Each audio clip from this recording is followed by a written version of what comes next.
Slides ठीक है जी, slides नजर आ रही हैं आपको? स्लाइड नजर आ रही हैं सबको? Yes, sir. Okay, let's proceed with our today's lecture. We are going to start talking about strategy and its importance, and then we'll be talking about what is marketing strategy. ठीक है जी, book के बारे में मैंने आपको बता दिया जी, Tony Procter की बुक फॉलो कर रहे हैं, strategic marketing and introduction follow कर रहे हैं। बड़ी ज़बरदस्त सी बुक है, मेरे पास 2-3 और भी हैं, सॉफ्ट कॉपी अपलोडेड है, पीपीटीज भी अपलोडेड हैं। So let's talk about strategy. What is a strategy? ठीक है जी, a strategy is a plan that integrates an organization's major goals, policies, decisions and sequences of action into a cohesive whole। ठीक है जी, तो basically क्या है कि organisations की तमाम जितनी भी एक्टिविटीज़ हैं उनको अगर आप एक एंगल में लेके आते हैं उसको आप कहेंगे स्ट्रैटेजी।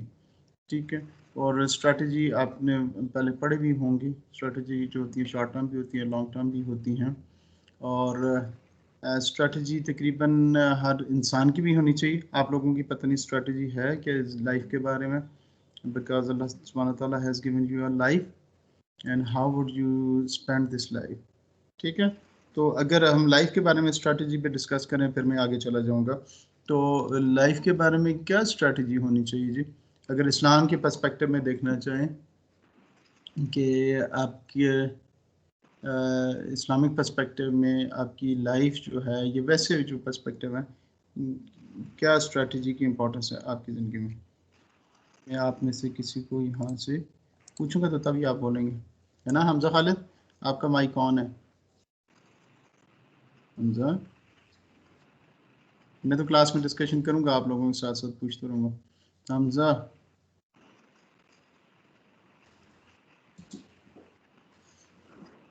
सर 2-3 लड़कियां सर, उनको ऐड करना है सर। बच्चों किया ना अभी, और भी हैं कोई? यस सर है। अच्छा, मुझे आप नाम बताएं ना, मैं अभी इधर से ऐड कर लेता हूँ। ठीक है, एक फॉल सेकंड में 17 BBA 085 सर 082। एक सेकंड में यहाँ से ऐड कर रहा हूँ। अब बताएं, फॉल 17 हाँ जी, BBA 082 सर 082 सर 082। क्या है, हसनैन अरशाद नाम है? Yes sir. ठीक है, दूसरा बताएं। SP 18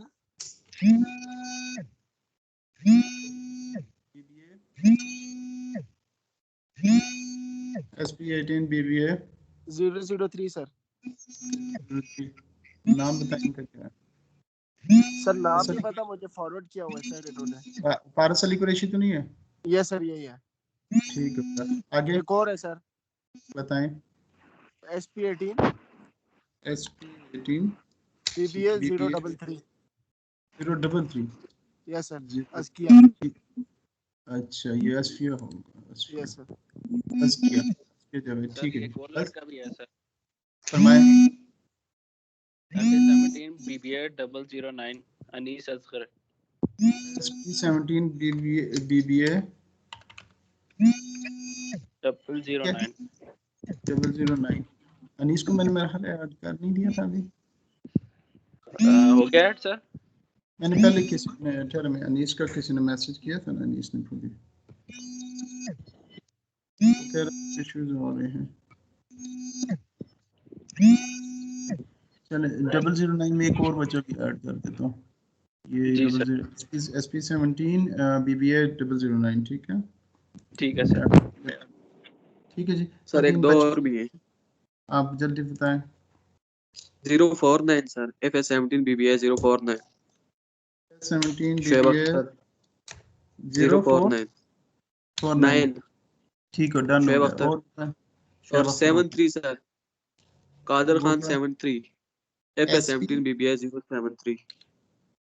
17 BBA 073 073 जी सर, डन। कादर खान। हाँ, अब्दुल कादिर खान। ठीक है जी, और बस सर यही है। 024 सर। हाँ, FS 17 BBA 024। 024 नहीं है, ये है आकिब सईद लोधी है ना। डन हो गया। ये मैंने ऐड तो किए थे सब, मेरा हेल्प है, दोबारा कोई इशू था माइक्रोसॉफ्ट के साथ। डन हो गया जी। ठीक है बच्चे, ये मैंने ऐड कर दिया। ओके, अभी आपसे दोबारा यहाँ पे मैं पूछ रहा था स्ट्रैटेजी के बारे में। तो इंसान को अल्लाह ताला ने जो इन्फॉर्मेशन दी है इस पे और साथ अल्लाह ताला ने एक स्ट्रैटेजी भी दी है और फिर इंसान को बताया है कि तुम किस तरह उस स्ट्रैटेजी को फॉलो करो। वो है किसी के जहन में वो कॉन्टेक्स्ट आता है? वो कॉन्टेक्स्ट बताएं प्लीज। सर इस तरह है कि like basically we have strategy, हमारे पास एक क्लियर डायरेक्शन टू अचीव जो हमें बताया गया है कि ये करना है। ठीक है, नहीं लेकिन अगर हम इस्लामिक पर्सपेक्टिव से स्ट्रेटजी को डिफाइन करना चाहें तो कैसे होगा? देखें, अल्लाह सुब्हानहू ताला ने हर इंसान को बता दिया पैदा इस तरह हुए, बैकग्राउंड हिस्ट्री भी बता दी, फ्यूचर भी बता दिया कि जब आप मर जाएंगे तो कोई जन्नत में चले जाएंगे, कोई जहन्नम में चले जाएंगे। ठीक, और फिर अल्लाह ताला ने बता दिया है कि कौन से लोग जन्नत में जाएंगे, कौन से लोग जहन्नम में जाएंगे। अब ये सारी तो क्लियर हैं चीज़ें। और फिर वो बता भी दिया कि कौन से काम करने से लोग जन्नत में जाएंगे, कौन से काम करने से जन्नत में नहीं जाएंगे। ठीक है ना। फिर अल्लाह ताला ने उस स्ट्रैटेजी को डिवाइड कर दिया हमारे लिए, ऑन अ डेली बेसिस पे भी बता दिया। ठीक है, एनुअल बेसिस पे भी बता दिया कि डेली बेसिस में जो सबसे पहले सुबह उठेगा, नमाज पढ़ेगा, फिर दिन की नमाज पढ़ेगा, फिर ये वो शॉर्ट टर्म गोल्स हैं जिसके थ्रू हम अल्टीमेट जो ऑब्जेक्टिव है उसको अचीव करें। क्योंकि अल्टीमेट ऑब्जेक्टिव आपका क्या होना चाहिए कि मैं जन्नत में जाऊं। अल्टीमेट ऑब्जेक्टिव क्या होना चाहिए कि मैं जन्नम से बचूं, है ना। तो उसको फिर स्मॉल टास्क में डिवाइड किया हुआ है और ओवरऑल जो आपकी स्ट्रैटेजी है वो है कि मैं जन्नत में जाना चाह रहा हूँ। और उसके लिए फिर आपने छोटे छोटे गोल्स रखे हुए हैं और अल्लाह ताला ने ये हमारे लिए खुद किया हुआ है कि आप सुबह उठेंगे, एक सुबह की नमाज है, फिर जोहर की नमाज है, फिर असर की नमाज है, फिर मगरिब। तो ये एक डे के आपके गोल जो हैं वो अचीव होते जाए। फिर ये 9 क्या कहते हैं 11 महीने के बाद फिर आपके रमज़ान आ जाते हैं, फिर वो एनुअल गोल हो गए। ठीक है, और इस तरह फ़र्ज़ करें फिर 5 साल में एक दफ़ा बंदा हज करने चला गया तो वो आपके एक लॉन्ग टर्म गोल्स आ जाते हैं। ठीक है, तो बेसिकली ऑब्जेक्टिविटी आपने क्या किया है कि कोई अपने लिए एक स्ट्रैटेजी डिफाइन आपके लिए अल्लाह ने भी की हुई है, उसको आपने फॉलो किस तरह करना है। इस्लाम में तो ये बहुत ज़बरदस्त है ना कि आप डेली बेसिस पे उसको फॉलो करते जाएंगे तो आप अल्टीमेट ऑब्जेक्टिव को अचीव कर लेंगे। ठीक है, इसी तरह बिजनेसेस का भी होता है जी। बिजनेसेस जो हैं वो भी एक स्ट्रैटेजी अपने रखते हैं और बेसिकली ये क्या होगा, ये आपको भी अभी जो जिस तरह आप मेरी क्लास में होते तो हम इस पर एक्टिविटी कर लेते हैं कि जब तक आपने कोई फ्यूचर का कोई विजन नहीं होगा ना तो बस आप एम ही गुजारेंगे। अभी आपने देखा ना ज़्यादातर स्टूडेंट्स एम ही टाइम गुजार रहे होते हैं। क्या कर रहे हैं, बस जाके क्लास ले ली, वापस आके सो गया, फिर उसके बाद because they do not have a vision. If you'll not have a vision, if you're not an overall objective in your life, so then you cannot define no strategy because you are not going nowhere. तो जो बंदा किसी तरफ जा नहीं रहा तो उसकी क्या स्ट्रेटजी होगी। लेकिन अगर आपके साथ एक बच्चा है फॉर एग्जांपल, उसकी ये है कि मैं down the line I want to do CSS करना चाह रहा हूँ। ठीक है, तो वो क्या करेगा, आज ही बैठेगा और अपने साथ जो जनरल नॉलेज है उसके ऊपर वो थोड़ी सी तवज्जो करेगा, अखबार पढ़ेगा, उसके अंदर देखेगा कि कौन से होते हैं। ठीक है, फिर मेरा ख्याल है ओवरऑल जो सब्जेक्ट्स हैं वो इस तरह चूज़ करेगा कि जो कम्पिटिटिव एग्ज़ाम्स के अंदर सब्जेक्ट्स आते हैं वो ग्रुप्स वो फॉलो करेगा, व्हाट्सएप पे, ट्विटर पे जो कम्पिटिटिव एग्ज़ाम्स की इंफॉर्मेशन देती हैं वो लोगों से उनसे दोस्ती करेगा जो कम्पिटिटिव एग्ज़ाम्स की तैयारी कर रहे हैं और वो फिर आस्ता आस्ता आस्ता ग्रूम करते करते करते साथ अपनी रीडिंग्स करते हुए तो वो वहाँ पे पहुँच जाए। लेकिन कई दफ़ा इस तरह भी मुझे बच्चे मिलते हैं जो फ़ारिग होते हैं और साल 2 फ़ारिग होकर रहे हैं तो मैंने कहा बेटा क्या करो, कहते हैं सर मैं CSS करना चाह रहा हूँ। ठीक है, सो दैट इज़ लाइक वो जो मिसगाइडेड मिसेस होते हैं कभी इधर डस कर दिया, फिर वो जब CSS का इम्तिहान देंगे तो वो वहाँ से फेल हो जाएंगे, फिर वो ये समझेंगे यार मैं कोई बहुत ही नालायक आदमी। होता ये नहीं है कि कोई नालायक है या लायक है, इस some people they have their vision, their objective clear in their mind and they follow that vision. कई बच्चे जो होते हैं उनको नहीं पता होता तो इस वजह से वो कंफ्यूज होते हैं। ठीक है जी, so you have to have your objectives और vision in front of you. So ये जो strategy है, it can apply at all levels in an organization and pertains to any of the functional areas of the management. तो ये हर चीज़ से depend करती है organisation के अंदर डिफरेंट फंक्शनल एरियाज के साथ इसका ताल्लुक हो सकता है. Thus there may be production, financial, marketing, personnel and corporate strategy, just to name a few. तो बहुत सी हो सकती है. आपकी प्रोडक्शन की अलग स्ट्रेटजी हो सकती है, फाइनेंशियल स्ट्रेटजी अलग है, मार्केटिंग अलग है, पर्सनल्स किस तरह हायर करने हैं और कॉर्पोरेट स्ट्रेटजीज कैसे होनी है. इसी तरह आप अपने लाइफ के अंदर भी आपकी डिफरेंट स्ट्रेटजीज हो सकती हैं.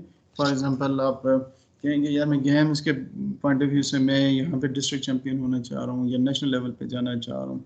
और उसके अलावा रिलीजियस पॉइंट ऑफ व्यू से आपकी स्ट्रेटजी हो सकती है कि यार मुझे दीन की इतनी समझ होनी चाहिए, मुझे कुरान शरीफ आना चाहिए, मुझे ये बड़ी बड़ी सूरतें याद होनी चाहिए, या मुझे 5 वक्त की नमाज किस तरह पढ़नी है. ठीक है. इसी तरह फिर आपकी स्टडी रिलेटेड भी स्ट्रेटजीज हो सकती है कि मैंने किस तरह स्टडी करनी है और मैंने कितने मार्क्स अचीव करने हैं, ओवरऑल कैसे डिस्टिंक्शन अचीव करनी है, मैंने जॉब के लिए किस तरह करना है. ठीक है जी. तो आपकी पर्सनल लाइफ के अंदर भी डिफरेंट स्ट्रेटजीज हो सकती हैं. लेकिन having said this, until you are not clear about it, so you'll be having no strategy. If we look specifically at marketing, then there may be pricing strategy हो सकती है. पर particular marketing के अंदर pricing हो सकती है, products की हो सकती है, promotion strategy हो सकती है, distribution strategy हो सकती है, marketing research है, sales है, advertising है, merchandising etc. ये strategy है. ठीक हो गया जी.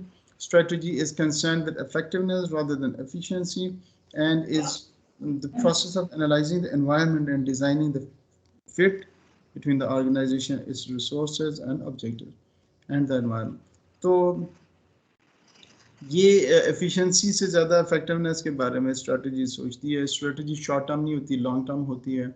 efficiency तो ये होता है कि यार जल्दी जल्दी ये काम करो जो अपना टाइम ज़ाया ना हो. ठीक है. effectiveness ये है कि आपका ओवरऑल जो चीज़ है, बाज़ दफ़ा आपको शॉर्ट टर्म पे शायद एफिशिएंसी ना करनी पड़े, शॉर्ट टर्म पे शायद आपको नुकसान करना पड़े, लेकिन डाउन द लाइन आपके लिए इफ़ेक्टिव होती हैं वो चीज़ें. ठीक है. जिसके लिए फॉर एग्जांपल अगर हम कंपनीज़ के अंदर बाज़ दफ़ा आप कहते हैं यार हमने ये बड़ा मशीनरी लेनी है. ठीक है जी. अब बड़ी मशीनरी के लिए आपको ये फंड जनरेट कर देते हैं, उसको सिंकिंग फंड कर लें.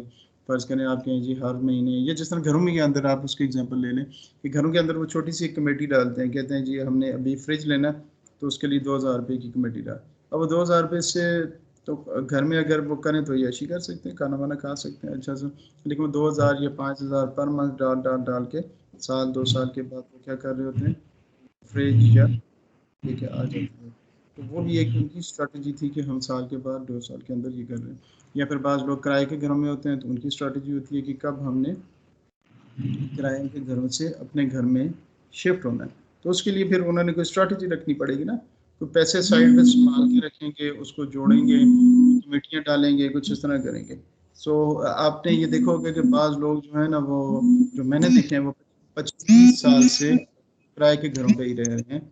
वो बेसिकली वजह क्या है कि वो लोग कोई स्ट्रेटजी फॉलो नहीं कर रहे. उनका कोई ऑब्जेक्टिव है कि यार हमने इसको किराए के घर से कभी अपने घर में भी शिफ्ट होना. वो कहेंगे जी बहुत महंगाई है, बहुत ज़्यादा. अभी आप देखेंगे कि महंगाई तो है, लेकिन हर बंदा जो है जब तक वो अपनी सेविंग्स नहीं करेगा और उसकी कोई स्ट्रेटजी नहीं होगा तो वो सारा अल्टीमेट लॉस में चला जाएगा. Strategy also refers to the manner in which strategy is formulated. तो प्रोसेस क्या है कि किस तरीके से आप वो स्ट्रेटजी को अडॉप्ट करते हैं, बनाते हैं. There are several approaches. एक तो उसकी अप्रोच है that is called rationale approach, making use of the tools such as SWOT analysis and portfolio models. तो ये वो SWOT analysis आपने किया हुआ है, portfolio models कुछ हम यहाँ पे डिस्कस करें तो वो उसको हम rationale कहते हैं. ठीक है. सेकेंड अप्रोच जो उसको फ्लेक्सिबल अप्रोच कहते हैं, which implies multiple scenario planning. तो उसमें सिनेरियो बेस्ड होता है कि अगर ये हो जाएगा तो फिर हम क्या करेंगे, अगर ये होगा तो फिर कैसे. ठीक है. The creative approach reflects the use of imagination in planning. The behavioural approach, इसमें क्रिएटिव अप्रोच जो होती है वो इमेजिनेशन इन प्लानिंग लेके आता है. जो बिहेवियरल अप्रोच है that reflects the influence of power, politics या पर्सनालिटीज़ की किस तरह आप अपनी पावर को यूज़ करके तो एनवायरनमेंट के अंदर चेंज करके ले सकते हैं, पॉलिटिकली कैसे कर सकते हैं, या पर्सनालिटीज़ को कैसे यूज़ करके अपने ऑब्जेक्टिव अचीव कर सकते हैं. And finally, the incremental approach is based on small adjustments or changes to previously successful strategies. तो इंक्रीमेंटल अप्रोच क्या है कि आप स्लोली एंड ग्रेजुअली अपनी प्रीवियसली जो सक्सेसफुल स्ट्रेटजीज हैं उनको इम्प्रूव करते जाएं। इसमें मैं वो हदीस शरीफ सुनाता होता हूँ जो आप सल्लल्लाहु अलैहि वसल्लम ने फरमाया कि वो शख्स खसारे में है जिसका आज उसके कल से बेहतर नहीं है। ठीक है नहीं? तो होता क्या है कि आप देखें कि जापानीज एक टर्म है, मेरा ख्याल उसे कहते हैं काइजन। काइजन का मतलब क्या है कि स्लोली एंड ग्रेजुअल इम्प्रूवमेंट। तो अगर आप भी अपनी ज़िंदगी के अंदर कुछ इम्प्रूवमेंट करना चाह रहे हैं तो ये कोई ड्रास्टिक इम्प्रूवमेंट नहीं आएगी, स्लोली एंड ग्रेजुअली आपको करना पड़ेगा। सबसे पहले तो आपको डिसिप्लिन होना पड़ेगा। ठीक है, आपको अगर आप चाह रहे हैं कि मेरी ज़िंदगी के अंदर एफिशिएंसी आए तो डिसिप्लिन होना पड़ेगा। उसके बाद छोटे छोटे आपके डेली टास्क रखेंगे, उनको आप इम्प्रूव करेंगे। फॉर एग्जांपल आप कहते हैं यार मेरी वोकैबुलरी अच्छी नहीं है, तो आप क्या करेंगे कि डेली बेसिस पे ना आप कुछ ना कुछ अपने लिए लफ्ज़ याद करना शुरू करें। अगर आप दिन का एक लफ्ज़ भी याद करें, मिनिमम दिन का सिर्फ एक लफ्ज़, तो at the end of the year you will have 365 words in your vocabulary which is a huge increase in the vocabulary. होता यह है कि ज़्यादातर हम इंग्लिश के ना वो बहुत रिपीटेड वर्ड्स यूज़ कर रहे होते हैं, तो ये बड़ी ज़बरदस्त स्ट्रेटजी है। मैंने खुद भी फॉलो की थी जब मैं बैंक में जॉब कर रहा था, तो मैंने अखबार लगाया हुआ था। आप देखेंगे कि हम ज़्यादातर क्या कर रहे होते हैं कि जो चीज़ें आपको नहीं आ रही ना आप उसको स्किप करके चले जाएंगे। कई लोग हैं उन्होंने अखबार लगाया हुआ, अखबार पढ़ रहे हैं, लेकिन वो अखबार किस तरह पढ़ रहे हैं कि जो जो मुश्किल लफ्ज़ आते हैं उनको स्किप करते जा रहे हैं। तो आप इस तरह ना करें, एक कापी अपने पास रखें और वहाँ पे आप उसको लिखते जाएं और उसका महीने लिखते जाएं, उसको याद कर लें, फिर पूरा दिन उसको याद करें। फिर कोशिश करें कि किसी तरह जब अपने दोस्तों से कोई बातचीत करें तो उसके अंदर वो रिपीट करें, उसको यूज़ करें। So that's how if you have a strategy for your improving your vocabulary या communication होगा तो फिर वो थोड़ी सी और हो जाएगी। तो marketing is about satisfying customers' wants and needs, and in the course of doing so, facilitating the achievement of any organization's objective. तो basic objective तो कस्टमर्स की नीड्स एंड वांट्स को करना है। का मकसद क्या है? मार्केटिंग तो ये करती है ना, कस्टमर्स की नीड एंड वांट्स करती है। तो उसमें बेसिक ऑब्जेक्टिव मार्केटिंग का ये है कि ऑर्गेनाइजेशन के ऑब्जेक्टिव अचीव करें। और ऑर्गेनाइजेशन के ऑब्जेक्टिव्स क्या हैं? अगर प्रॉफिट ओरिएंटेड ऑर्गेनाइजेशन है तो हमें किस तरह प्रॉफिट को इन्हेंस किया जाए। अगर नॉट फॉर प्रॉफिट ऑर्गेनाइजेशन है तो फिर उनके जो भी ऑब्जेक्टिव्स हैं, अगर वो कोई चीज़ की अवेयरनेस जनरेट करना चाह रहे हैं। फॉर एग्जांपल हमने देखा है कि यूके में लोग जो हैं वो जो क्योंकि ज़्यादातर लोग चर्च नहीं जा रहे हैं, तो उसके लिए भी proper marketing tools and techniques use कर रहे होते हैं। और वहाँ पे वो पम्फलेट्स उन्होंने बनाए, उर्दू में उन्होंने अपने क्रिश्चियनिटी के पम्फलेट बनाए हैं, इंग्लिश में बनाए हैं, डिफरेंट लैंग्वेजेस के अंदर। ठीक है जी। सो जो स्ट्रैटेजी है, मार्केटिंग स्ट्रैटेजी किसी चीज़ भी यूज़ हो सकती है। Competition involves positioning products and services in the minds of customers in such a way that the products and services are prescribed to be different from another. अब हुआ क्या है कि आपके तमाम प्रोडक्ट्स और सर्विसेज हैं वो तकरीबन सिमिलर आ रहे हैं, क्योंकि इसकी वजह से कंपटीशन बहुत ज़्यादा हो रहा है। एक छोटी सी एग्जांपल हम देख लें, टेट्रा पैक मिल्क की देख लें। So why would somebody go to buy a milk pack instead of Alper, instead of a Tarang? ठीक है, तो ये नीडो, तो these are all the milks, तो मिल्क हैं, तो फिर क्यों इनके अंदर? तो वो क्या करते हैं, पोजिशनिंग करते हैं, अपने प्रोडक्ट को थोड़ा सा डिफ्रेंशिएट करते हैं। वो इस तरह अपने प्रोडक्ट को दिखाते हैं ताकि हमारा प्रोडक्ट जो है ये इस पर्टिकुलर काम के लिए, कोई कहेगा ये चाय के लिए बहुत अच्छा है कि ठीक है, कोई कहता है ये हड्डियों के लिए, बोन्स के लिए अच्छा है, बच्चों की ग्रोथ के लिए अच्छा है, ठीक हो गया जी, ये जनरल पीने के लिए अच्छा है, या कि ये ज़्यादा क्रीमी है, कोई फ्रेश है। But they have created difference in the mind of the customer. ऐसे है ना। एक और कॉन्सेप्ट है जी, this is called strategic window. Strategic window ये है कि ये एबेल 1978 में इंट्रोड्यूस किया था concept of the strategic window. ये तो मेरी पैदाइश के साथ इसने एबेल ने, जब देखें मैं पैदा हुआ था उस टाइम इन्होंने ये कॉन्सेप्ट दिया। The principle idea behind the concept of the strategic window is that there are only limited periods during which the fit between the key requirements of a market and the particular competencies of the firms competing in that market is at optimum. तो ये कहना चाह रहे हैं कि वो जो truck के पीछे नहीं लिखा होता, कहते हैं गल वेले दी ते फल मौसम दा। तो बेसिकली ये है कि आपके जो स्ट्रैटेजिक विंडो एक ऐसी अपॉर्चुनिटी अल्लाह सुब्हानहू व तआला आपको देता है जब आप बिजनेसेस के अंदर होते हैं, जब आपके पर्टिकुलर कॉम्पिटेंसीज भी होती हैं फर्म के अंदर और मार्केट के अंदर अपॉर्चुनिटी भी होती है, और आप उस स्ट्रैटेजिक विंडो को यूज़ करते हुए कामयाबी हासिल कर लेते हैं। आपने अक्सर सुना होगा लोगों से, वो कहते हैं यार फलां टाइम पे ज़मीन बिक रही थी तो मुझे तो वो बंदा कह रहा था 55,000 रुपये में ले लो, मैंने 55,000 में नहीं ली, अभी वो 5 लाख रुपए की मरला पड़ रही है। ठीक है, सो आप उसको मोड़ के कहेंगे भाईजान you miss the strategic window. वो कई दफ़ा कहते हैं यार मेरे पास तो 2 करोड़ रुपया पड़ा हुआ था, वो कह रहा था 2 लाख रुपए में आप घर ले लें, पूरा बनाया, अभी वहाँ पे तो 10 करोड़ रुपए का घर बनता। तो basically these are different opportunities that come into the market when you have the ability as a company। भी आप बाज़ दफ़ा ये होता है कि बहुत सी एग्जांपल्स हैं, कंपनीज़ ने माइक्रोसॉफ्ट ने, मेरा ख्याल है ये एप्पल जो था, इनको परचेज करने के लिए भी इनके पास ऑप्शंस थे, तो they miss those opportunities, they miss the bigger change that is happening around the world. तो वो जब आप बिगर चेंज को मिस कर लेते हैं तो क्या होता है जी कि बाद में फिर आप रोते हैं। वो कहते हैं ना, वो जो कहता था कुछ नहीं होता, वो जो कहता था कुछ नहीं होता, अब वो रोता है चुप नहीं होता। तो ये बेसिकली हमारे यहाँ भी जो बिजनेसेस का रुझान है वो ये है कि जब वो सक्सेसफुल हैं, कामयाब हैं, तो वो कहते हैं बस कुछ कोई मसला नहीं है जी। ठीक है, तो आफ्टरबाद में कुछ इस तरह की होल सेलर्स हैं जिनसे मैंने खुद पर्सनली अप्रोच किया, मैंने कहा जी आप ऐप बनाएं और मैं आपको ऐप बनवा के देता हूँ, तो काइंडली आप ऐप यूज़ करें, कहते कोई मसला नहीं है। तो ये हमारे बिजनेसेस का रुझान है कि वो बिगर पिक्चर नहीं देखेंगे तो they will not be in the market for a longer term. Investment in a product line और market area is time to coincide with periods during which a strategic window is open। तो वो basically timing बड़ी important होनी चाहिए। जब strategy window important होती है, correspondingly withdrawal should be considered where something which was a good fit is no longer a good fit। तो ये भी है, इसमें बिजनेसेस की स्ट्रेटजी एंट्री और एग्जिट स्ट्रेटजी है, दोनों स्ट्रेटजीज होनी चाहिए। फॉर एग्जांपल यूके में जब मैं था तो वहाँ पे उन्होंने होटलिंग इंडस्ट्री जो थी वो बूम कर रही थी, और पाकिस्तानी फूड्स के होटल जो थे वो गोरे बहुत पसंद करते हैं। तो I met a person who was in a business कि वो होटल्स बनाता था और होटल बना के सक्सेसफुली रन करके उसको सेल ऑफ करके दूसरे रीजन में जाता था, वहाँ पे होटल बना के सेल ऑफ करके आगे चला गया।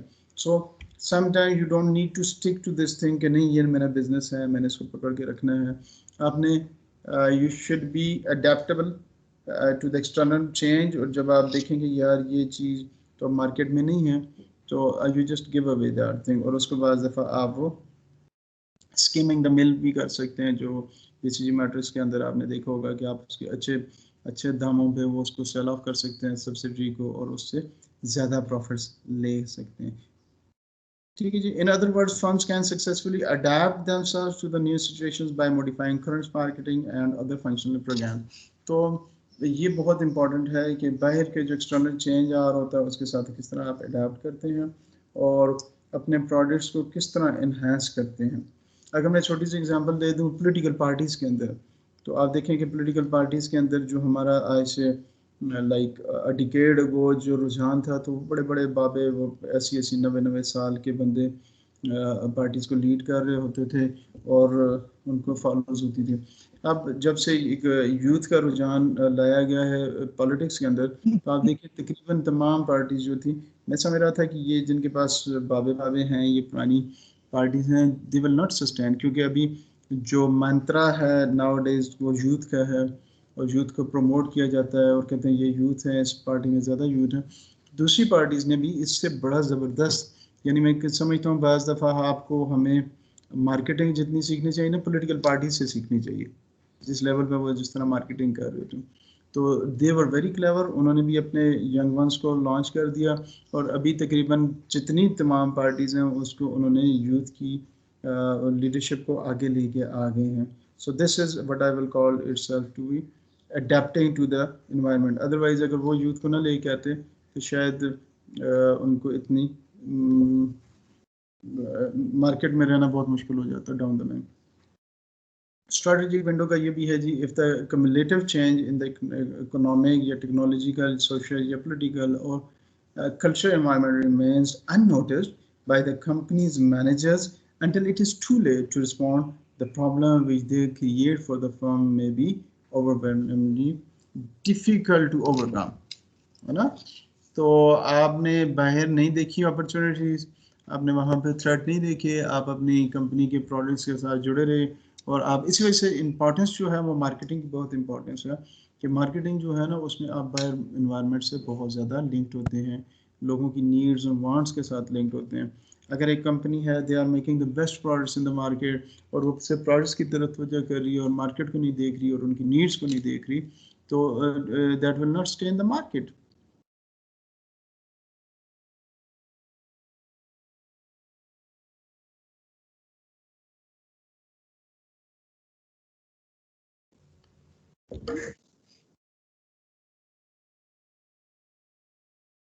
हेलो, फॉलो कर रहे हैं मुझे? जी सर, जी सर. अच्छा ठीक है, चलें मुझे बताइए इसके साथ नोकिया के साथ क्या हुआ. अभी हम स्ट्रैटेजिक फिट के हिसाब से बात करें तो बता सकते हैं नोकिया के साथ क्या हुआ.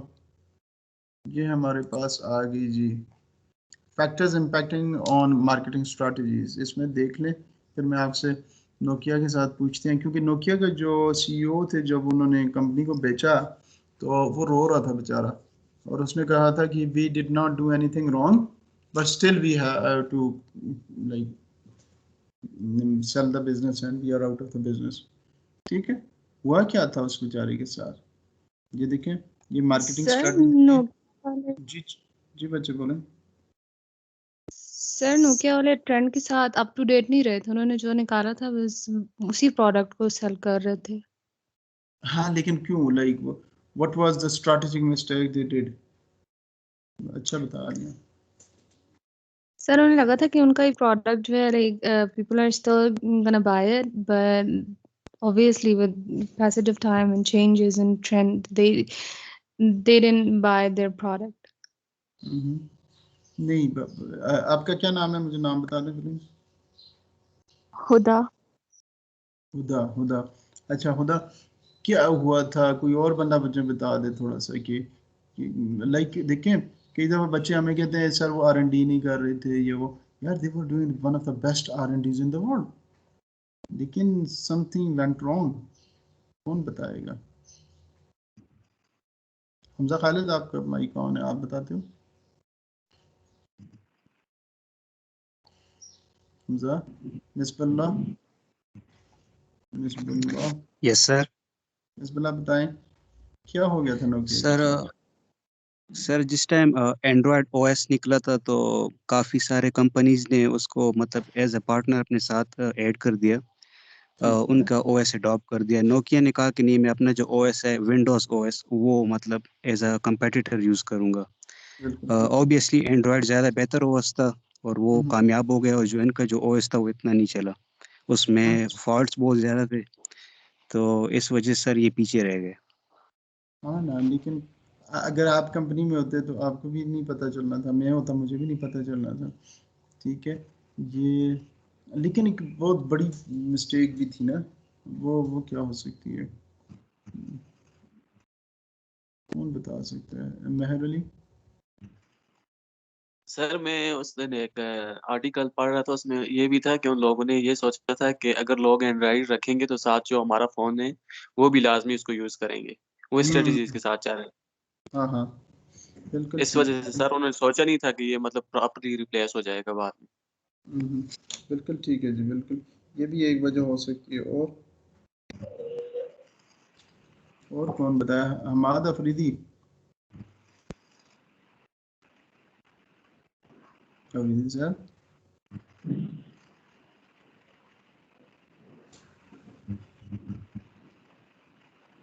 मोहम्मद उजैर खान.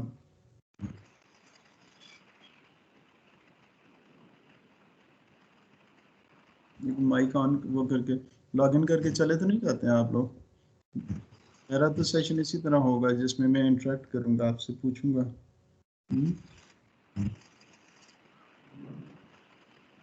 सर एक तो ये बात भी हो सकती है ना कि उनके पास लाइक वैल्यू प्रोपोजिशन सही नहीं था। बिल्कुल ठीक, शाबाश। कैसे? थोड़ा सा बिल्कुल ठीक बता रही है, कैसे? तकरीबन आप जो मैं बात करता होता हूँ आप मतलब फिर जो वो प्रोडक्ट प्रोवाइड कर, हाँ हाँ ठीक है, होता बताएं। सर इसका ऐसा था कि मतलब नोकिया फोन वो जो प्रोडक्ट प्रोवाइड कर रहे थे, देयर वाज नथिंग स्पेशल उनके प्रोडक्ट में। जो नहीं, ऐसी बात सैमसंग नहीं है। एंड्रॉइड्स और आईफोन थे, दे वर मोर वर्सेटाइल हाँ ये कुछ एंड बात, लाइक वो यूजर फ्रेंडली। ये तकरीबन आपने बात की। बेसिकली व्हाट आई कंसिडर कि क्या हुआ था वो ये था कि जो एक रियल नीड थी ना ह्यूमन बीइंग्स की, वो सेटिस्फाइड नहीं कर रहा था Nokia. Nokia was providing one of the best products, और somehow they were misled with the concept के जो कस्टमर्स वांट रहे हैं वो ड्यूरेबिलिटी चाह रहे हैं, ठीक है, रिलायबिलिटी चाह रहे हैं। ये जो मंत्रा था, ये जब मैं पैदा हुआ हूँ हमारे दौर में ये चीज़ होती थी। हम प्रोडक्ट्स जब परचेज करते थे तो हम देखते थे कि ये प्रोडक्ट जो है it has to be most durable, it has to be reliable, ठीक है जी।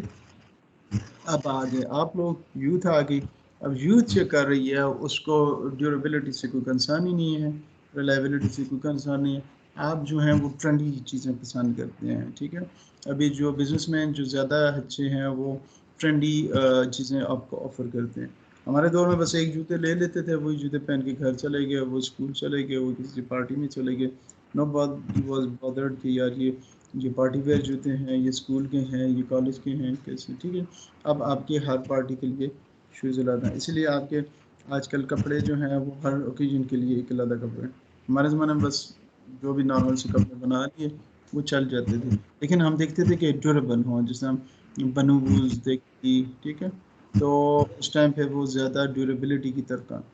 तो नोकिया का जो मेन फोकस था वो ज़्यादा ड्यूरेबिलिटी के साथ अदर चीज़ें लेकर आए।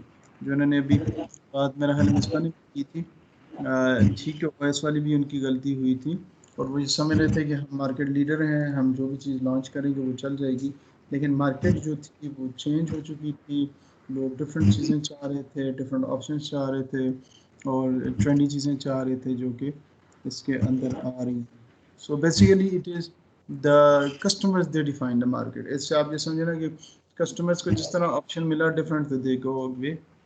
जिसने हज़रत मूसा अलैहिस्सलाम की कौम को, बनी इसराइल को मन्ना सलवा दिया जाता था, तो उन्होंने कहा नहीं, हमें तो बस ये प्याज और लहसुन और ये पता नहीं ये जो वो जो मन और सलवा था वो खा खा के हम, वो सॉरी मन और सलवा खा खा के हम तंग आ गए।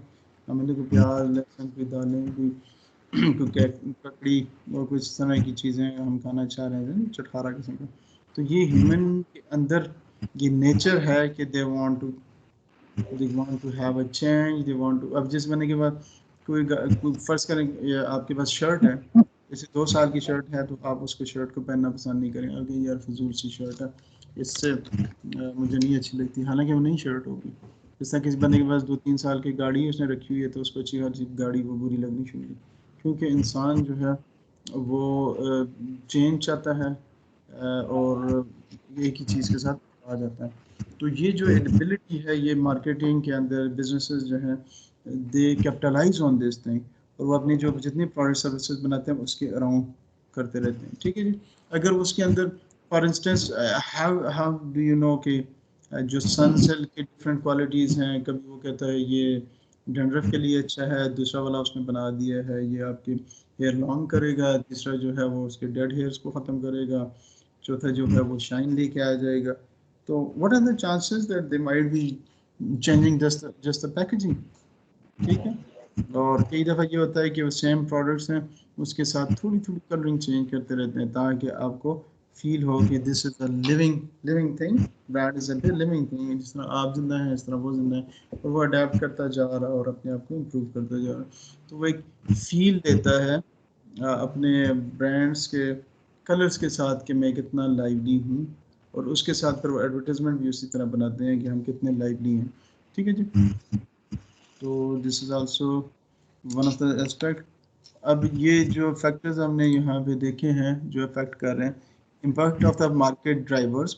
अब ये मार्केट ड्राइवर्स वही थे जिसमें मैंने कहा सबसे अहम जो था कस्टमर्स की नीड्स और वांट्स। अब वो अगर चेंज हो गई, फॉर एग्जांपल आप इमेजिन करें कि Coca Cola was some in a there was a time that they were feeling threatened कि यार we will not exist in the market for longer because the consumers were becoming health conscious, diet conscious हो रहे थे। और ये carbonated drinks जो थे they were not considered good for health, they were considered bad for they were for health, and they were considered as main cause for obesity और फिर उसके अलावा मल्टीपल इश्यूज। ठीक है जी। तो अभी भी आप जब किसी डेवलप कंट्री में जाएं तो आप जाके अगर कार्बोनेटेड ड्रिंक उठाएंगे तो आप देखेंगे कि आपके साथ वाला जो बंदा है, कोलीग है, वो वाटर वहाँ से उठाएगा। So this was the reason कि Coca-Cola had introduced many different other kind of juices and other products, जिसमें water product भी आ गया और बहुत अच्छा किस्म के juices भी हैं। I wonder कि वो they were range more than 27, अभी तो बहुत ज़्यादा हो गए। जब मैंने स्टडी किया था तो Coca-Cola had more than 27 different products range, so that कि यार ये मार्केट ड्राइवर्स हैं, ये भाई जो बंदे हैं ये चेंज हो गए हैं, वो तो भी परचेज ही नहीं करेंगे। लेकिन चले माशाल्लाह आप जैसे हमारे जैसे लोग हैं जो भी वो चीज़ें परचेज कर रहे हैं और बेवकूफ़ी करते हैं, जिसकी वजह से वो मार्केट के अंदर सस्टेन कर रहे हैं। ठीक है जी। फिर आप इसके अंदर दूसरा डायमेंशन है assets and skills that a firm possesses और कैन रेडिली एक्वायर एक्सेस। तो आपके पास जो उसकी पर्टिकुलर एसेट्स हैं, हर कंपनी के अंदर एक पर्टिकुलर स्किल्स ये हो सकती हैं एसेट्स। ये मैं अगर आपके साथ क्लास में डिस्कशन कर रहे होते तो मैं आपसे पूछता कि कॉमसर्च यूनिवर्सिटी का बताएं कि what are the distinctive strengths that CompSurge University holds as compared to the other competitor। ठीक है जी। इस पे आप थोड़ा सा सोचिएगा। मैं इस पे आपको एक्सरसाइज भी करा सकता हूँ क्लास के अंदर कि क्या डिस्टिंक्टिव फीचर्स हैं, फिर हम CompSurge University के लिए क्या प्रोडक्ट डिफाइन किए जा सकते हैं। तो इस पे भी आपकी मार्केटिंग स्ट्रेटजी डिपेंड करती है, क्योंकि आपने क्या होना चाहिए कि आप अपनी स्ट्रेंथ्स पे खेलें ना, आप अपनी वीकनेसेस पे ना खेलें। फॉर एग्जांपल मुझे कभी किसी उसमें फंक्शन में बुलाते हैं या किसी जगह इंटरव्यू करें तो बड़ा डिफरेंट सा कोई आईटी का होता है, कोई टेक का होता है, ये डिफरेंट। तो मैं उनसे कहता हूँ यार, मैं सोचता हूँ यार इसके बारे में तो मुझे लेटेस्ट इन्फॉर्मेशन नहीं है कि आईटी में क्या हो रहा है, टेक में क्या हो रहा है, लेकिन मैं उसके साथ लिंक कर देता हूँ। मैं कहता हूँ the role of university, the role of academia. ठीक है जी। तो फिर वो मेरा आ जाता है, मुझे पता है हमारी यूथ क्या कर रही है, यूनिवर्सिटीज़ क्या कर रही है, एकेडमिक्सली हमारे सिलेबस क्या है। आप अपनी स्ट्रेंथ के अंदर खेलते हैं, तो यही बिजनेसेस के अंदर भी होता है। फिर आपके पास जो एक और चीज़ जो स्ट्रेटजी पे अफेक्ट करती है वो opening and closing of the strategic window. वो जो मैंने आपसे पहले भी कहा, ट्रक के पीछे लिखा हुआ है कि गल वेले दी मौसम दा। तो बेसिकली ये है कि अगर आपको पता है कि this is the right time to shine, तो आप वहाँ पे सस्टेन कर लेंगे। अगर आप उधर से उस टाइम एग्जिट करके चले गए तो फिर यू मे बी लूजर, और अगर वो अपॉर्चुनिटी नहीं ली। फॉर एग्जांपल ये सैंडलर जो है जिसने KFC बनाई थी, जिसका कॉन्सेप्ट है, जो रेसिपी इसने बनाई थी, जिस बाबे की पिक्चर्स आप लोग देखते हैं, ये सैंडलर ने आपको पूरी इसकी स्टोरी पता होगी कि ये पहले रोड पे था, फिर मोटरवे बन गया, फिर इसका जो बिजनेस है सारा सफ़र कर गया। फिर इस बेचारे ने बड़ी मेहनत की, मतलब होटल्स पे जाके अपनी रेसिपी वहाँ पे रखता था और उनसे कहता था यार ये अगर बिक गया तो फिर मुझे दे देना। तो वहाँ से ये मशहूर होता गया। लेकिन मैं जो बड़ा हैरान हुआ कि सैंडलर को बाद जब इसको ऑफ़र की गई तो इसको मेरे ख्याल 2.3 बिलियन या 23 मिलियन पे कितने पे इसको, जिससे इन्होंने ये सारे राइट्स ले लिए थे। विद इन अ ईयर और 2 ईयर ये 270 मिलियन पे चला गया और फिर अभी पता नहीं कितने बिलियन का ये सेटअप होगा। सो इमेजिन कि if you were sandlers would you been like selling your all of your rights, कि आपको 30% भी आप रख लेते, 20% भी उसमें अपनी शेयर्स रख लेते, तो आपको बड़ा एडवांटेज होना था। तो ये भी आपने देखना होता है कि closing and opening of the window क्या है। And then the nature of the competition in the market place. तो ये बहुत इंपॉर्टेंट है कि मार्केट जिसमें आप आ रहे हैं वहाँ पे किस किस्म का कंपटीशन है। अगर कंपटीशन बड़ा फियर्स है और बाज़ बड़ा रुथलेस होता है, वो आपको वाइप आउट कर देते हैं कंपटीटर, उनका आपस में एक कार्टेल डेवलप हुआ होता है, वो प्रोडक्ट प्राइसेस कम कर लेते हैं, वो जितना आपको प्रोडक्ट्स आप ये इसके साथ दूसरा पॉइंट भी मैं ऐड कर देता हूँ, स्टेज ऑफ द मार्केट और इंडस्ट्री लाइफ साइकिल। तो आप कहाँ पे लाइफ साइकिल में, अगर आप फर्ज करें इंट्रोडक्टरी फेज पे हैं और आप सेल्स भी ज़्यादा नहीं हो रही होगी, आप अपनी मशीनरी को ऑप्टिमम लेवल पे सेल भी नहीं कर रहे होंगे, प्रोडक्ट्स नहीं बना रहे होंगे, ठीक है जी। जब आप ऑप्टिमम लेवल पे मशीनरी को यूज़ नहीं कर रहे होते हैं तो आपकी ऑपरेटिंग कॉस्ट बहुत ज़्यादा होती है, प्रॉफिट आपका कम होता है, ठीक है जी। तो आप वो साइनर्जी नहीं अचीव कर रहे होते कि जिसकी वजह से आप अपने कंपेटिटर जो होते हैं वो ऑप्टिमम सेल कर रहे होते हैं, पूरी फैक्ट्री के फर्ज करें 24 आवर अपनी मशीनरी को रन कर रहे होंगे, अगर उनकी 24,000 यूनिट्स पर डे बना रहे हैं तो 24,000 यूनिट्स पर डे बना रहे होंगे। आपके सेल जो है वो 600 पर हो रहे हैं, ये 6,000 हो रहे हैं, तो आप 6,000 बना रहे हैं, उस पर आपकी सेम उसका खर्चा भी आ रहा है, बिजली भी चल रही है, ठीक है जी, और एम्प्लॉइज़ भी रखे हुए हैं, तो आपका कॉस्ट ज़्यादा बेयर हो रही है। हालांकि उनका 24,000 सेल हो रहा है तो उसमें उनकी कॉस्ट पर यूनिट जो है, फिक्स कॉस्ट भी उसकी वही है, ऑपरेटिंग कॉस्ट भी उससे तकरीबन वही हो जाती है, कोई इतना ज़्यादा फ़र्क नहीं पड़ता, थोड़ा बहुत बिजली का खर्चा हो जाएगा, एम्प्लॉइज़ भी तकरीबन उतने यूज़ होते हैं, तो they can wipe you out. इसी तरह अगर आप उसमें स्टेज जो है आप मेच्योरिटी की तरफ हैं या ग्रोथ की तरफ हैं तो उसके डिफरेंट डायमेंशंस हो जाएंगे, ठीक है जी। ये marketing orientation versus product orientation कुछ अप्रोचेस हैं, बिजनेसेस हैं, आप देख लें कि पाकिस्तान में किस तरह होता है। एक बिजनेस है, फर्ज करें वो नाइट क्लब रन करते हैं तो वो कहेंगे we are a night club, वो प्रोडक्ट के ऊपर फोकस किया कि हम नाइट क्लब हैं, दूसरा कहते हैं वी ऑफर एन एक्सपीरियंस। इस तरह एक ऑर्गेनाइजेशन है जो एयरलाइन के अंदर है, वो कहेगी वी रन एन एयरलाइन, दूसरा कहते हैं we transport people and their tours anywhere in the world. तो उनकी फोकस जो है वो मार्केट के ऊपर है, लोगों के ऊपर है, ना कि अपनी ज़ात के ऊपर। वी सेल ज्वेलरी, हम ज्वेलरी बेचते हैं, ये product orientation. We enhance your appearance, हम आपकी जो देखने में आप प्यारे लगेंगे तो हम ये करते हैं, ठीक है, ये भी एक अप्रोच है। वी सेल हाउसेज, हम घर बेचते हैं, इसको जब आप मार्केट ओरिएंटेशन करेंगे, we create happy living environment for people, हम लोगों के लिए इस तरह के एनवायरनमेंट बनाते हैं ताकि वो खुश हों, ठीक है। वी सेल न्यूज़पेपर, हम अखबार बेचते हैं, नहीं, इसके जो मार्केट ओरिएंटेशन होगी वो क्या हो जाएगी, we provide interesting information for people, ठीक है, या लेटेस्ट इंफॉर्मेशन या अप टू डेट जो दुनिया में क्या हो रहा है वो। वी रन अ यूनिवर्सिटी, जो कॉन्सेप्ट्स में हम कह सकते हैं। तो अगर ये आप उस पे कस्टमर्स पे रखें तो वो क्या कहेंगे, we provide the opportunity for self development. जब आप उसके सेल्फ डेवलपमेंट में करेंगे तो आपका कोर्स करिकुलम सारा डिफरेंट हो जाएगा, बच्चों के लिए ग्रूममेंट के लिए और डिफरेंट अपॉर्चुनिटीज करेंगे, other modes and mechanism define करेंगे। वी मार्केट पर्सनल कंप्यूटर्स, वो कहता है हम पर्सनल कंप्यूटर्स से बेचते हैं, इसके मार्केट ओरिएंटेशन अप्रोच क्या हो जाएगी, we bring a new dimension of interpersonal communications into people's life. तो ये थोड़ा सा आप पर्सपेक्टिव देख लें कि जब आप मार्केट करते हैं और जब आप प्रोडक्ट पे करते हैं तो ये क्या डिफरेंस है। देखिए आप सल्लल्लाहु अलैहि वसल्लम ने फरमाया कि अभी मुझे किस तरह थी कि मुसलमान अपने भाई के लिए वही चीज़ पसंद करता है जो अपनी ज़ात के लिए पसंद करता है, ठीक है। तो बेसिकली क्या होगी, वो भी मार्केट ड्रिवन अप्रोच है ना, आप दूसरों के लिए वो चीज़ सोचें जो अपने लिए कर रहे हैं, आपने दूसरे के पर्सपेक्टिव को देखना है कि उसको ये कैसा लगेगा, सही हो गया। इस तरह बिजनेसेस के अंदर भी ये मार्केट ओरिएंटेशन जो है बेसिकली आप अपने पर्सपेक्टिव के लिए नहीं, उनके लिए सोचें कि यार कि उनके लिए हम ये क्या चीज़ ऑफर कर रहे हैं, ना कि अपनी ज़ात के ऊपर ज़्यादा फोकस करें। ये NHS जो है नेशनल हेल्थ सर्विसेज हैं यूके के अंदर, वहाँ पे हॉस्पिटलाइजेशन तकरीबन फ्री है, तो उसमें इन्होंने एक स्टेक होल्डर्स इंटरेस्ट बनाया हुआ है, स्टाफ के लिए बनाया है, करंट पेशेंट्स के लिए बनाया है, यूनियंस के लिए, गवर्नमेंट के लिए, प्रेस के लिए। ये फिर आप देख लीजिएगा, ये बुक के अंदर अवेलेबल है। ये एक एग्जिबिट है, best factors relating to the personal computers market. ये आप जरा, हमारे पास कितने मिनट हैं, 10 मिनट हैं, ये पढ़ लेना। आर यू विद मी, ठीक है। मेरे साथ हैं जी, कौन कौन है?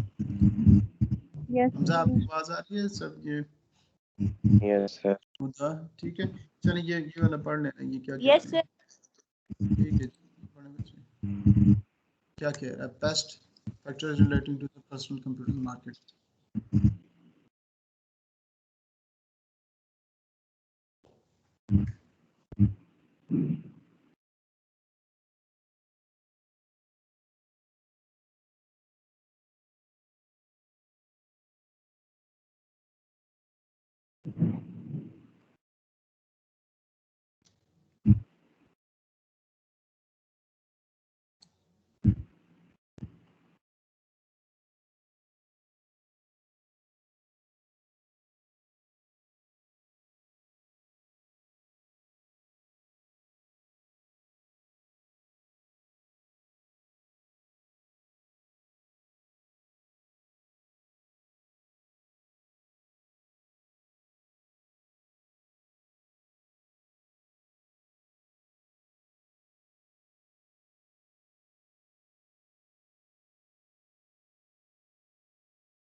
सर आपकी आवाज नहीं आ रही।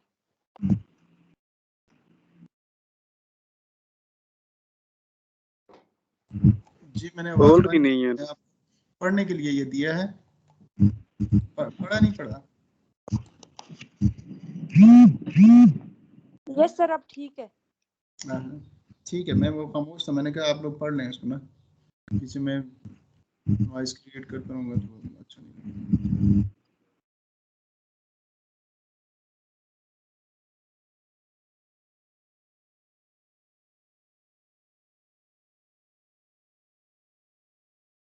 ये हो गया, फर्स्ट पेज पढ़ लिया कितने लोगों ने?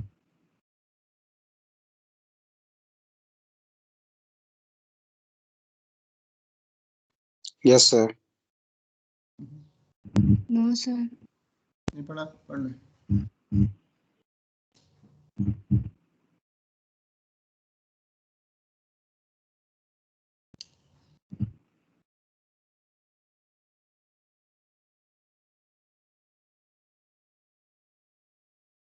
सर आपने जो लड़के भी ऐड की थे वो कह रहे हैं हमें क्लास शो नहीं हो रही।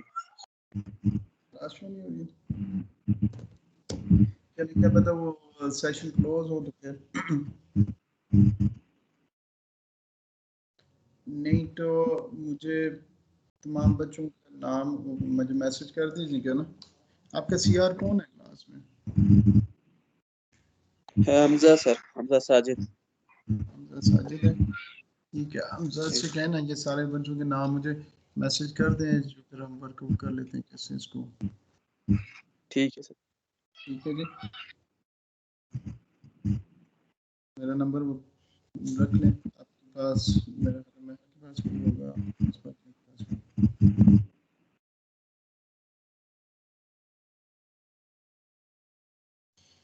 ओके जी, नेक्स्ट स्लाइड पे चले जाएं।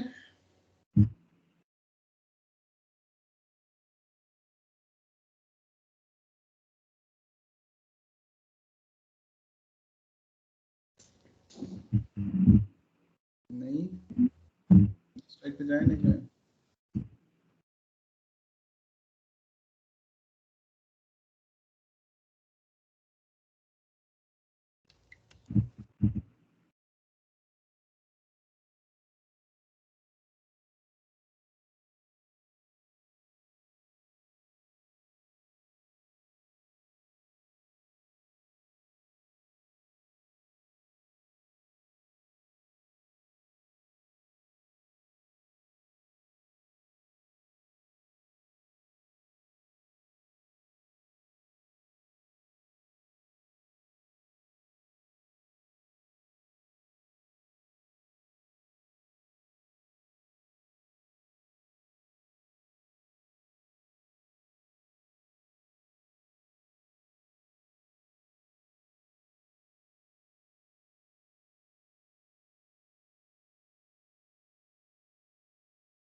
ठीक है बच्चे, हो गया?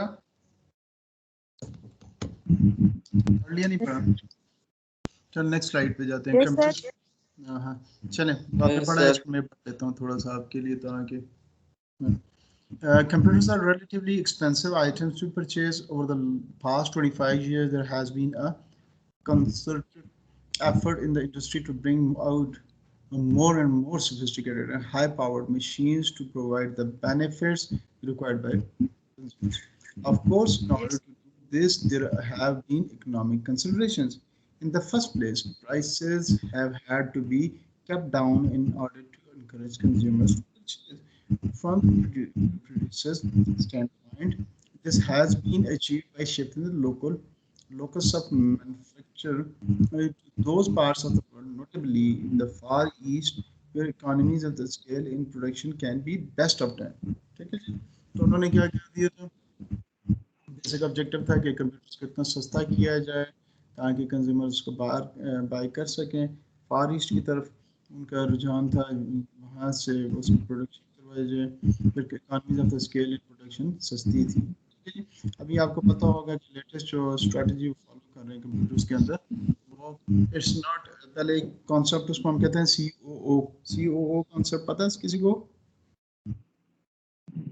COO कॉन्सेप्ट पता है किसी को? उसे कहते हैं country of origin. Country of origin, ठीक है जी। तो पहले बहुत ज़्यादा इस पे ले दे होती थी, यार ये तो फलां कंट्री का प्रोडक्ट है, हम क्यों कर रहे हैं पाकिस्तान का प्रोडक्ट ले।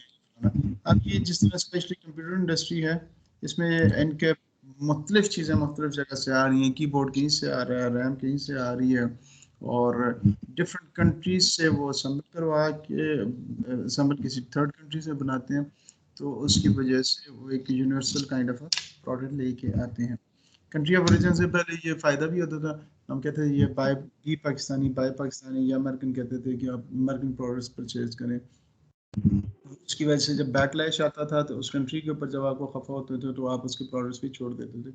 इसी वजह से आप देखेंगे पाकिस्तान में जो पेप्सी है वो कहती है पेप्सी पाकिस्तान, ठीक है जी। कोका कोला है, वो भी कोका कोला पाकिस्तान, जो उसका BR होता है, बेसिकली ये फील हो रही होती है ये पाकिस्तान का प्रोडक्ट है, ठीक है ना जी। तो ये तो होगी आज की हमारी डिस्कशन। इस पे कोई क्वेश्चन आंसर्स हैं तो काइंडली कर लें।